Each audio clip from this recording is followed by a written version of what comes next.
Bientôt 6h50 sur Sud Radio. C'est bon à savoir, cette étude dévoilée par la Fondation des apprentis d'Auteuil. Pour trouver un emploi et s'insérer dans la société, la mobilité reste un frein majeur pour les jeunes. Salomé Arbaud, bonjour. Bonjour, merci de me recevoir. Et merci à vous d'être avec nous, surtout sur Sud Radio ce matin. Vous êtes la porte-parole chargée de plaidoyer de la Fondation des apprentis d'Auteuil. Cette étude que vous dévoilez, elle est très intéressante. Elle dit beaucoup sur ce que vivent les jeunes qui ont des difficultés à trouver un emploi et à trouver une formation. Pourquoi ? Parce que la mobilité demeure un obstacle central encore aujourd'hui. À quel point ça reste un obstacle, Salomé Arbaud ?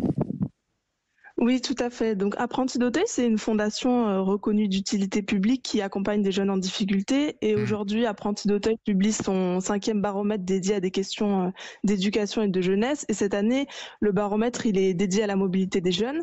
Et vous l'avez rappelé, la mobilité, c'est en fait un frein majeur à l'insertion.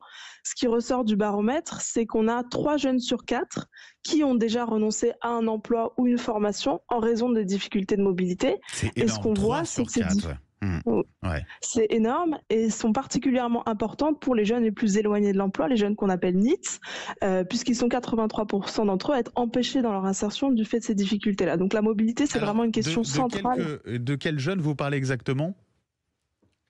Donc c'est l'ensemble des jeunes qui sont empêchés dans leur insertion. En réalité, ils vont connaître tout un tas de difficultés qui peuvent être cumulatives. La question de l'offre de transport en commun qui peut être insuffisante ou inadaptée, notamment parce que elle peut être les jeunes peuvent travailler en horaire décalé ou ils peuvent travailler loin des réseaux de transport. Aussi parce que les coûts financiers de la mobilité peuvent être difficiles à assumer pour les jeunes. On a plus d'un jeune sur 5 qui nous dit avoir été contraint de réduire ses dépenses liées au transport dans l'année écoulée. Et on a aussi des questions d'accès aux droits. C'est-à-dire que c'est vrai qu'un certain nombre d'aides existent, notamment pour les jeunes, mais on a 3 jeunes sur 4 qui nous disent ne pas avoir bénéficié de ces aides à la mobilité parce que certains n'en ont même pas entendu parler. Donc défaut d'information d'une certaine manière là-dessus aussi. Parce que c'est vrai qu'il y a l'argent, ça coûte cher de se déplacer, notamment, alors on pense à la voiture, il n'y a pas que ça, mais il y a l'essence effectivement. Et puis il y a la question de l'offre de transport, il y a aussi l'information, ça aussi c'est capital très clairement, Salomé Arbaud. Effectivement, c'est capital et au-delà de la question des aides et de l'information, ce qu'on note, c'est qu'il y a tout un tas de barrières psychologiques ou culturelles qui sont souvent sous-estimées ou voire méconnues chez les jeunes. Je m'explique. Ce qu'on note, c'est qu'il y a des jeunes qui ne sont jamais sortis de leur quartier, de leur ville, de leur village. Je discutais encore la semaine dernière avec une jeune qui me disait qu'elle n'avait jamais pris le train de sa vie.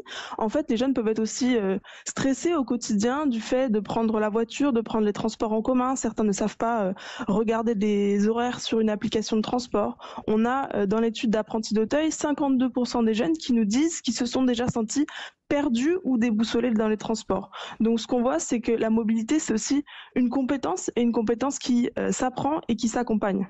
Qu'est-ce que vous préconisez face à ce problème majeur pour les jeunes ? On le rappelle, à la Fondation des apprentis d'Auteuil. Quelles sont les solutions qu'on peut mettre en place ? Alors, ce qu'Apprentis d'Auteuil essaye de faire, c'est de travailler sur l'ensemble des freins que je vous ai présentés pour les lever. Donc, par exemple, si les jeunes travaillent loin des réseaux de transport, il peut nous arriver dans nos établissements de mettre à disposition des véhicules comme des vélos ou des scooters électriques pour permettre aux jeunes de se rendre sur leur lieu d'emploi ou de stage. Mais l'enjeu, c'est vraiment d'autonomiser les jeunes à long terme dans leur parcours d'insertion. Donc, par exemple, on va proposer des auto-écoles sociales, qui sont des auto-écoles, mais qui vont proposer un accompagnement à des tarifs réduits, mais aussi des pédagogies plus ludiques, plus adaptées, notamment pour lever les enjeux de confiance en soi, parce qu'on a beaucoup de jeunes qui, par exemple, ont raté plusieurs fois le permis. Et donc, plus largement, pour les freins psychologiques, on propose un ensemble de dispositifs d'insertion et de formation professionnelle qui vont accompagner les jeunes dans leur parcours et notamment travailler la question du transport, puisque vraiment il y a un enjeu de développer cette compétence de la mobilité pour permettre aux jeunes de s'insérer durablement. Et 3/4 des jeunes qui ont dû décliner une offre d'emploi, une formation à cause de ces difficultés de déplacement, de mobilité. Merci beaucoup Salomé Herbault de nous avoir dévoilé ce matin cette étude de la Fondation des apprentis d'Auteuil. Je rappelle que vous êtes donc porte-parole et chargé de plaidoyer au sein de cette fondation. Merci à vous.